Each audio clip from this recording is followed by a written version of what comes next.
Bonjour tout le monde et bienvenue dans cette vidéo où nous allons parler cette fois de diagnostic immobilier et le terme de passoire thermique dont nous entendons de plus en plus parler dans ce domaine.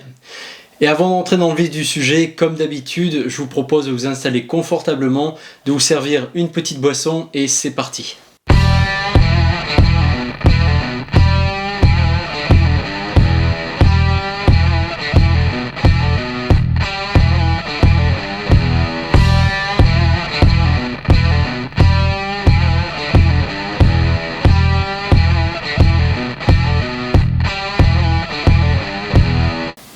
Alors que vous soyez propriétaire ou investisseur immobilier, vous avez certainement déjà entendu parler de ce nouveau terme, je dirais très en vogue, à savoir les passoires thermiques ou encore les passoires énergétiques en immobilier. Afin de faire le point ensemble et de vous expliquer clairement ce qu'engendre notamment les nouveaux diagnostics immobiliers mis en place et ce phénomène de passoire thermique, je vous propose dans un premier temps de voir ce qu'est une passoire thermique.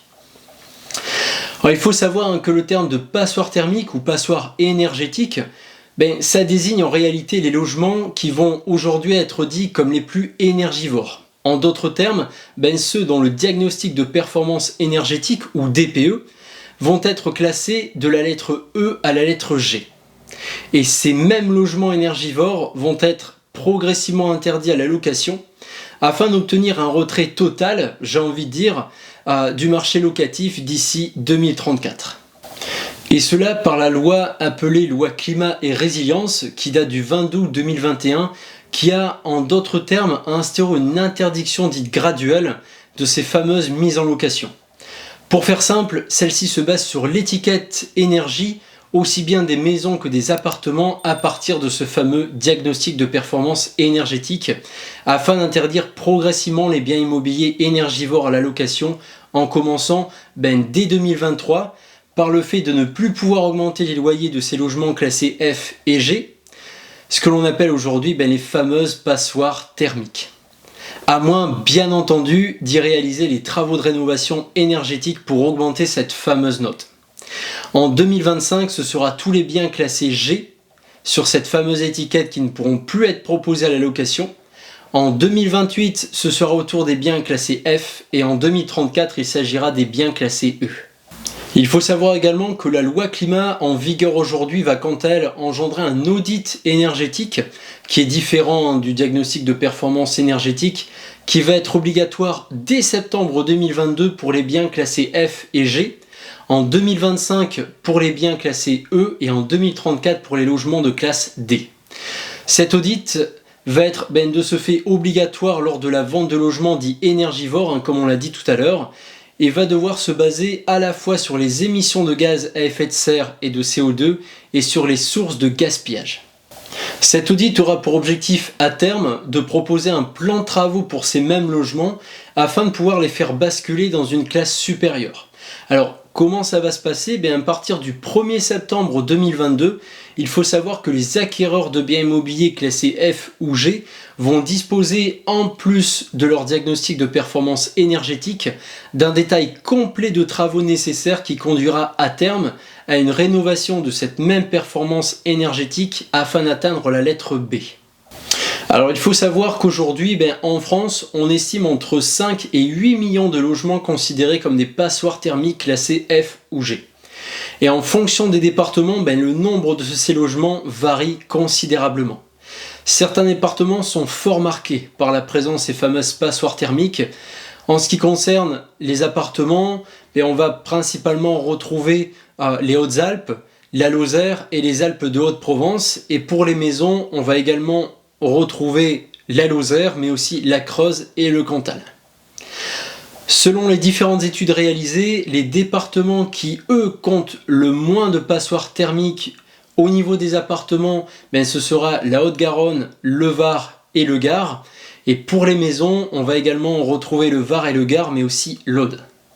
Mais vous allez me dire, quels vont être les impacts pour les investisseurs immobiliers ? Mais le risque va être pour eux de devoir réaliser un certain nombre de travaux pour un certain coût au sein des logements qu'ils proposent aujourd'hui à la location. Mais cette rénovation de logement risque fort de ne pas être rentable avec à terme un retour sur investissement trop faible malgré la mise en place par l'État de certaines aides comme MaPrimeRénov' qui est aujourd'hui une aide disponible pour tous les propriétaires qui souhaitent améliorer la performance énergétique de leur logement et sans condition de revenu. Le petit hic, c'est que cette aide est accordée uniquement lorsqu'il s'agit d'une résidence principale et que depuis janvier 2022, le logement en question doit être âgé de plus de 15 ans contre 2 ans avant cela. Bien entendu, en tant qu'investisseur immobilier, vous allez pouvoir faire le choix de ne pas réaliser ces travaux si vous considérez que cela engendre trop de frais que vous n'allez pas pouvoir récupérer sur la mise en location de votre ou de vos logements actuels.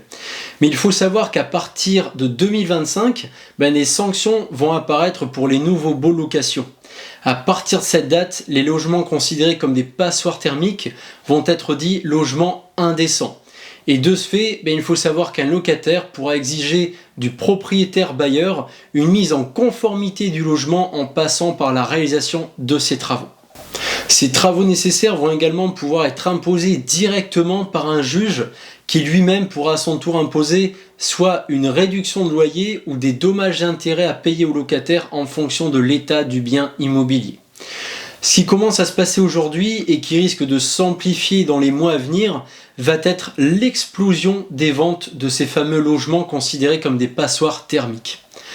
L'objectif pour beaucoup va être de se débarrasser de ces fameux logements afin d'éviter des travaux trop conséquents à terme pour pouvoir améliorer cette fameuse étiquette de performance. Mais investir dans des passoires énergétiques va pouvoir être une véritable solution pour certains d'entre vous. Je m'explique. Le fait de trouver sur le marché de plus en plus de logements de ce type va amener à terme une véritable négociation du prix de vente avec comme argument principal un logement qui n'est plus aux normes énergétiques et qui va donc devoir imposer un certain budget travaux qui, pour une bonne partie, va pouvoir être déductible ou subventionné par l'État. Et c'est là tout l'intérêt puisqu'un logement rénové de la sorte aura bien entendu plus de chances de se louer ensuite. Un argument intéressant et non pas des moindres va être que pour un propriétaire, plus celui-ci va mettre de temps à vendre son logement et plus les travaux risquent de coûter relativement cher.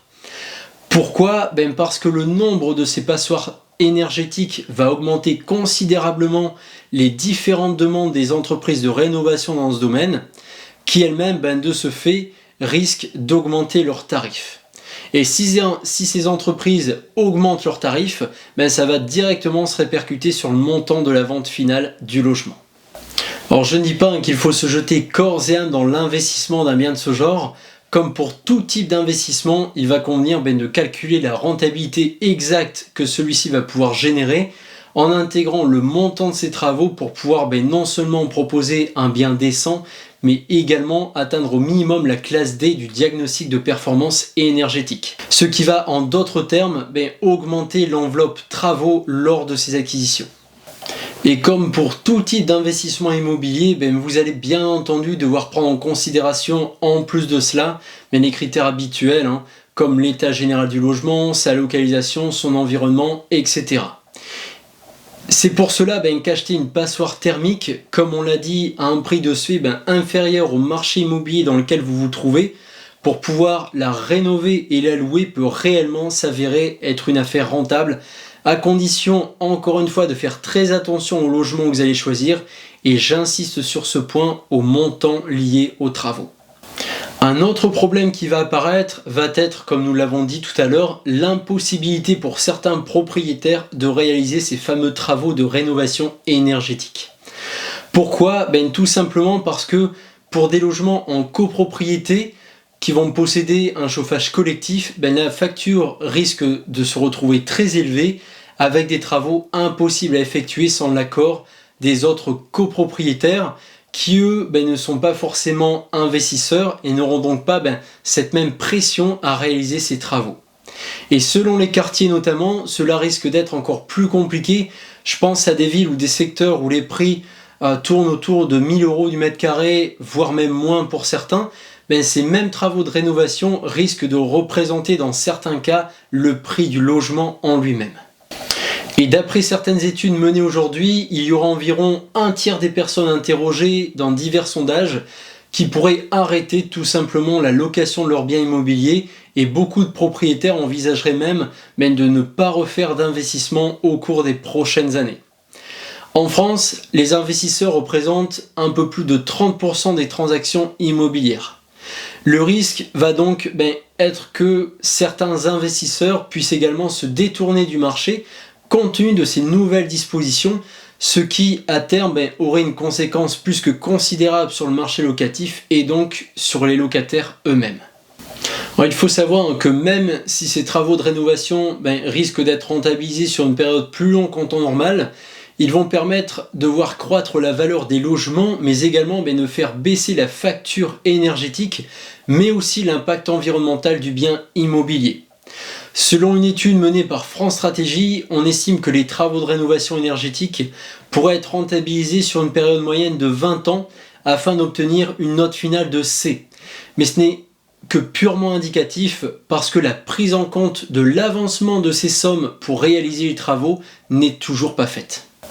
Pour beaucoup d'investisseurs aujourd'hui, la réalisation de ces travaux énergétiques est purement et simplement impossible à réaliser à cause du coût que cela engendre et surtout le fait de devoir avancer ces fameuses sommes liées aux travaux avant de pouvoir obtenir une certaine compensation via les aides de l'État.